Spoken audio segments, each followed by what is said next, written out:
greatness in a sea of the dying and shameless. A sea of the Ya, ceritanya kok hampir sama ya di sini ya, seperti pada waktu lalu ketika Partai Koalisi Perubahan masih ada Demokrat. Di situ juga kita lihat saling silang pendapat dan saling berbeda pendapat satu sama lain. Nah, di sini bahkan juga ketika Caimin atau PKB sudah bergabung dalam koalisi. Di sana bahkan dari PKB itu usul, yaitu mengganti nama koalisi PBNU. Tetapi di sini usulan PKB itu justru ditolak oleh Nasdem. Di sini bahkan juga dikomentari oleh Al-Khodri Fakih. Ada yang punya tiker, pinjam dulu dong, mau nonton sinetron Si Brewo melawan Caimin. Yuk kita nonton bareng sampai bubar. Nah, di sini sambil menyertakan sebuah banner percecokan Nasdem PKB gegara nama koalisi. Nasdem kecam usulan PKB terkait penamaan koalisi Anies Imin. Elit kedua parpol saring serang. Masa sih seperti itu? Nah, di sini memang ada berita seperti ini ya. Di sini usul PKB ditolak Nasdem. Di sini dari rm.id.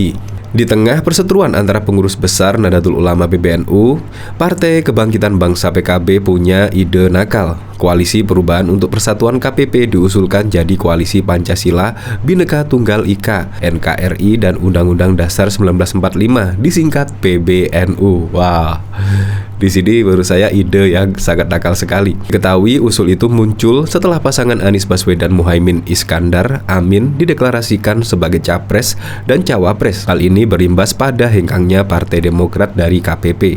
Usulan ini dilontarkan Ketua DPP PKB Lukmanul Hakim. Jadi, Koalisi PBNU adalah singkatan dari Pancasila, Bhinneka Tunggal Ika, NKRI, dan Undang-Undang Dasar 1945, katanya kepada wartawan kemarin.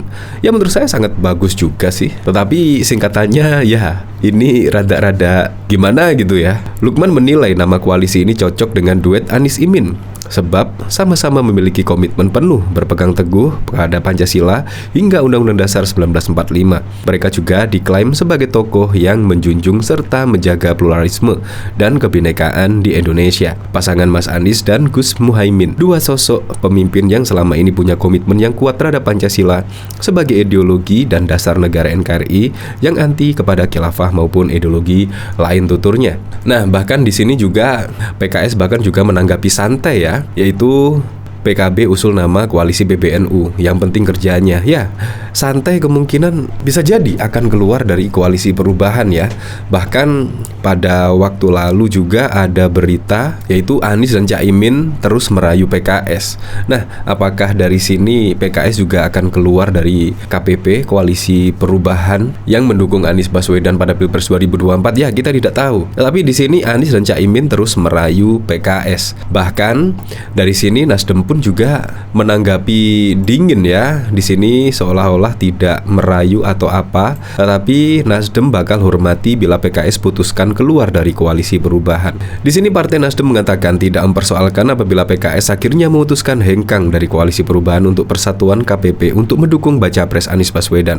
Nasdem menilai PKS punya kewenangan untuk menarik dari KPP. Ini kedaulatan PKS. Kita tidak bisa memaksakan itu. Ya, saya tidak mau berandai-andai, karena di setiap keputusan politik pasti selalu ada konsekuensi yang kita terima, kata Waketum Partai Nasdem Ahmad Ali di Nasdem Tower pada Rabu 6 September 2023. Nah, bahkan juga tidak hanya itu saja ya. Di sini juga Syahroni tak setuju nama poros Anies Caimin jadi koalisi PBNU. Di sini Ketua DPP PKB Lukmanul Hakim mengusulkan nama kerjasama partai pendukung bakal capres Anies Baswedan dan Ketum Muhaimin Iskandar atau Caimin dengan sebutan koalisi PBNU.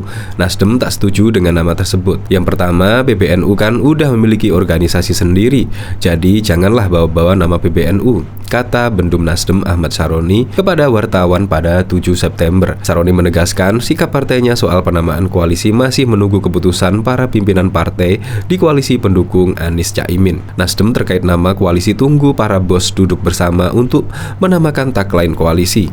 Adapun usulan nama tentu tunggu para bos datang dan duduk bersama saja, baru tentukan nama tagline ke depan, ujarnya. Saroni sendiri menegaskan tak setuju dengan usulan penamaan koalisi itu. Dia mewanti-wanti penamaan itu berdampak pada organisasi lainnya. Nah, jadi di sini bahkan juga usulan dari PKB yaitu nama koalisi adalah PBNU juga tidak disetujui oleh petinggi dari Partai Nasdem. Ya, kita ketahui kan PBNU itu adalah organisasi keagamaan terbesar di Indonesia ya. Jadi entah maksudnya apa juga ya, diberikan nama yang sama yaitu Koalisi PBNU dari yang semula adalah Koalisi Perubahan. Ya, memang dari Koalisi Perubahan tersebut banyak perubahan yang telah dilakukan ya, termasuk dari partai-partai pengusung. Saat ini juga Demokrat juga sudah keluar, dan bahkan juga PKS entah ini mau keluar atau masih tetap bersama Koalisi Perubahan. Dan saat ini juga Koalisi Perubahan tersebut akan dinamai Koalisi PBNU. Itu ide dari PKB, tetapi juga dari berita yang beredar ternyata tidak disetujui oleh Partai Nasdem. Nah, dari sini saya penasaran ya, kira-kira komentar-komentarnya bagaimana ya di sini ya. Ketika ada percecokan Nasdem PKB gegara nama koalisi di sini. Awas kuda Troya, gua nggak punya tiker lur. Pinjem aja sama Imin tuh, kemarin kan habis ketemuan di Ponpes.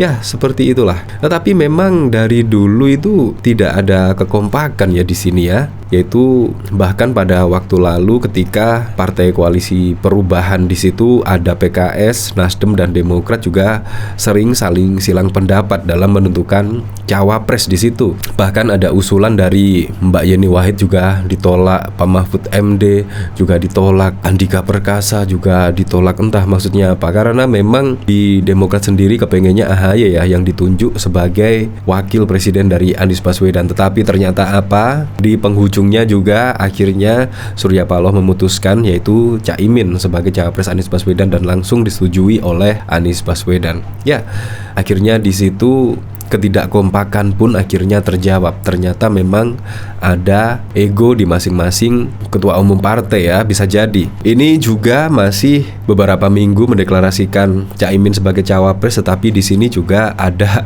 percecokan, yaitu ketika PKB memberikan ide koalisi di sini yaitu Koalisi PBNU, tetapi juga langsung ditolak lah. Dan bahkan Ahmad Saroni memberikan alasannya terkait penamaan Koalisi PBNU tersebut karena akan menyinggung dari organisasi besar di Indonesia yaitu PBNU sendiri. Ya, tetapi kita lihat sajalah, pasti juga akan ada kejutan-kejutan baru lah sebelum mendaftarkan di KPU besok pada 16 Oktober mendatang. Ya, kita tunggu. Apapun pilihan capresnya, semoga saja Indonesia tidak terpecah belah seperti pada Pilpres 2014 dan 2019, dan semoga saja Pilpres pada tahun 2024 berjalan dengan aman, berjalan dengan lancar, dan yang paling penting adalah berjalan dengan jujur dan juga adil.